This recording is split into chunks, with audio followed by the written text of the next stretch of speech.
From the BBC World Service, in association with ABC and Akashvani, this is Stumped.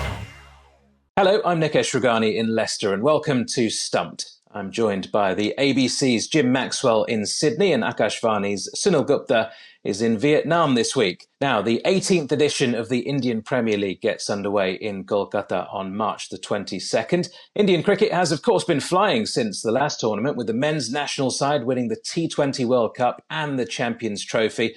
We also had an IPL mega auction in November, so teams are much changed from last season, making it much harder to predict what will happen. Kolkata Knight Riders, the 2024 winners, surprisingly let go of their title-winning captain Shreyas Iyer, giving the armband to Ajinkya Rahane instead for this season. Explosive batting was the key for them last season. Do you expect the same again, Sunil? Oh, yes. At the end of the day, you as you say, you pays your money and you make your choice. And they didn't want Shreyas Iyer for whatever reason. He got a very good deal at the Punjab Kings. So I think everybody should be happy. About Ajinkya Rahane, he would be a very, very good captain. As you know, it's under his captaincy that India won the Border Gavaskar Trophy back in 21-22. I think he'll be absolutely the right choice for this team. Every team has a chance. But I think that the KKR, you have to look back and see what they did and how they did it. I don't think they're going to give up that type of script. Forget the new season. It's going to be very, very similar. Rahane, of course, as you mentioned, he's got the captaincy credentials at both international and domestic level, but he's getting towards the end of his career. T20, perhaps not the strongest of his suits over the course of his career. They did spend over $2 million to bring in Venkatesh Iyer in the auction. I know he's obviously been with Kolkata Knight Riders, but he wasn't retained. They bought him for that big amount of money. Were you surprised that they didn't go for somebody like a Venkatesh Iyer, maybe? No, not at all. I think he's too young and inexperienced in the captaincy game. And as you know, T20 means thinking on your feet. Rahane, is captain of Mumbai. Rahane, as captain of India, he's absolutely right for captaincy. And I think he understands what he has to do. He has to get this team together once again with a couple of people not there. So I think he's the right choice. I mean, you need the experience at the top to be able to mold the team into another winning combination.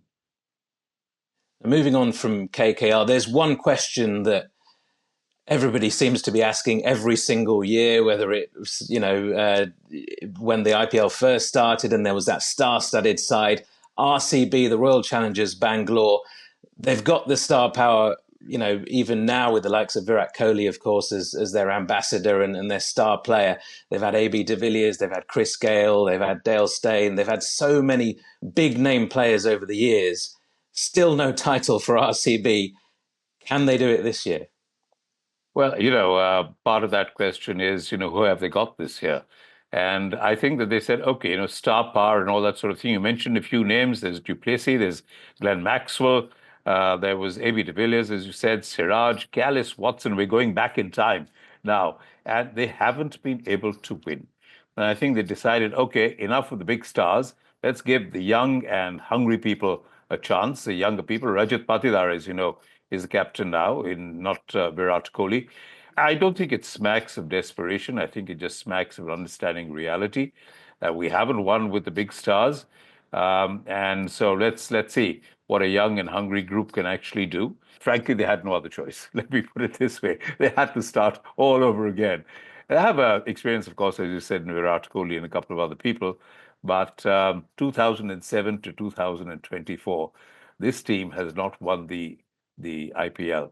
So it's time that they actually, turn that table or turn that corner. And they're giving it to the young stars to do it.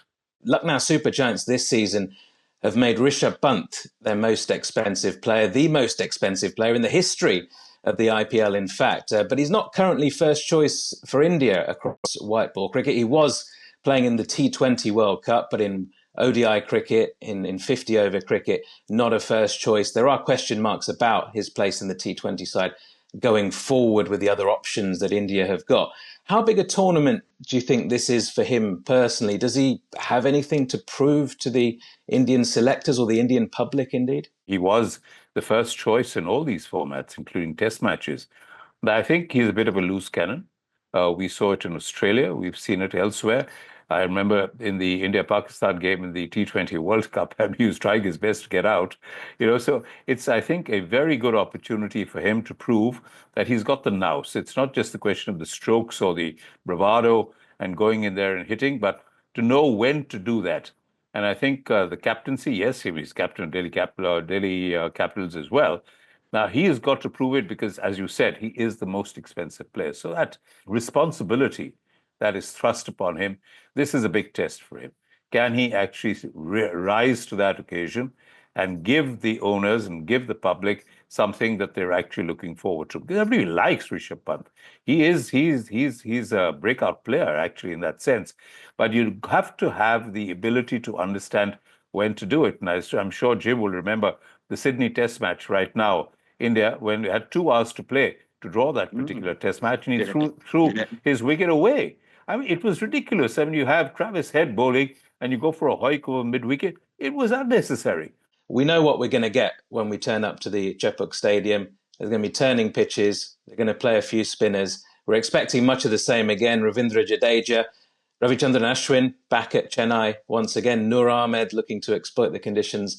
Do you think we're going to see, they're not really going to change from that. Do you think we're going to see a lot lower scores because of that? Because, they've got now a sort of 3-pronged spin attack and all world class, really. I'd be vastly surprised, Nikesh. I can tell you if we see lower scores. If anything, you've got to see higher scores in T20 cricket now, irrespective of the conditions, because there's such an array of strokes that batters have now. The reverse sweep, the paddle sweep, the scoop, you just name it. It's all there. I don't think we're going to see any lower scores, even though they've got spinning wickets, because eventually they've also got to be a bat on those wickets. It's not just a one-way thing. In terms of bowlers, I just wanted to ask you about Jasprit Bumrah as well. We're hearing that he's going to miss at least the first few games of the season for the Mumbai Indians, still out injured, wasn't part of the Champions Trophy squad, got injured at the back end of the Border Gavaskar series, of course, into the new year. Where do you stand on this? Because there's a lot of debate, and there has been over quite a few years, about Jasprit Bumrah, and he's obviously had his injury problems over the years, tends to play most of the games, and have his fitness in good order during most IPL seasons. Where do you stand on it at the moment? He's out injured.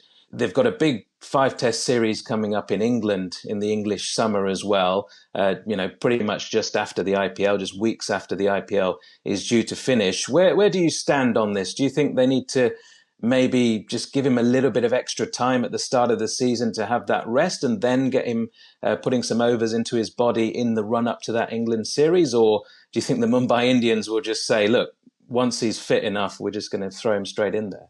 Man, there's always this tussle between the franchise owners and the national team. It was there last year. It was there the year before.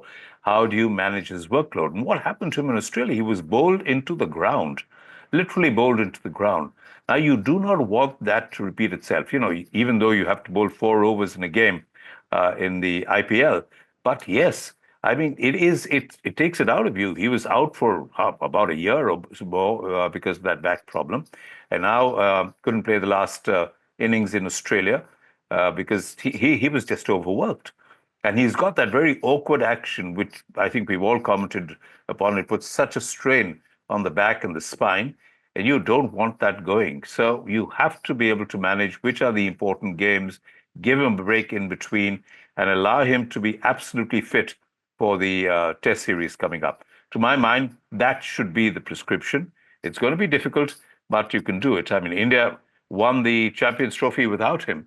And I think, therefore, it's important for the franchise owners to understand that you can win without him also. He was one of those young ones, of course, many years ago when he first put on that Mumbai Indians jersey. Jim, we spoke about this on last week's programme, but England batter Harry Brook pulling out of the IPL in order to focus on internationals. It's been one of the big talking points, and I can hear you chuckling there. Look, on paper, we understand the reasons behind it. There's been a lot of debate about his 2-year ban now from the IPL. Brett Sprigg was keen to hear your take on the whole situation, Jim. So what do you make, firstly, of the decision and then the subsequent 2-year ban? As people will know, I'm a dinosaur.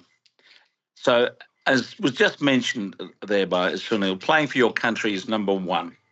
So if, because of the circumstances with English cricket, Harry Brook feels as though he needs to be there and not in the IPL, well done him. But I don't think he should be banned. I know it's probably thrown things out in terms of personnel for the team he's playing with, and maybe it's showing some disrespect for the IPL. But we need to get better balance in our world cricket, and it's the conflict we know has been around and is going to get worse. Bilateral versus franchise cricket, right? No one's going to win, I'm afraid. In fact, international cricket may lose because of the amount of money the television is supplying to the franchise game. And if that's where all the players are going to end up playing in the longer term, I hope I'm not around to see it. Because if there's no test match cricket or even one-day cricket going on in the world, cricket's a lesser game, much lesser game. So, yeah, disappointing for the IPL, but probably good news for England that Harry Brook's staying put. That's all we've got time for on this week's Stumped. My thanks to Jim Maxwell, Sunil Gupta, and to all of you for listening. We'll speak to you next week. Goodbye.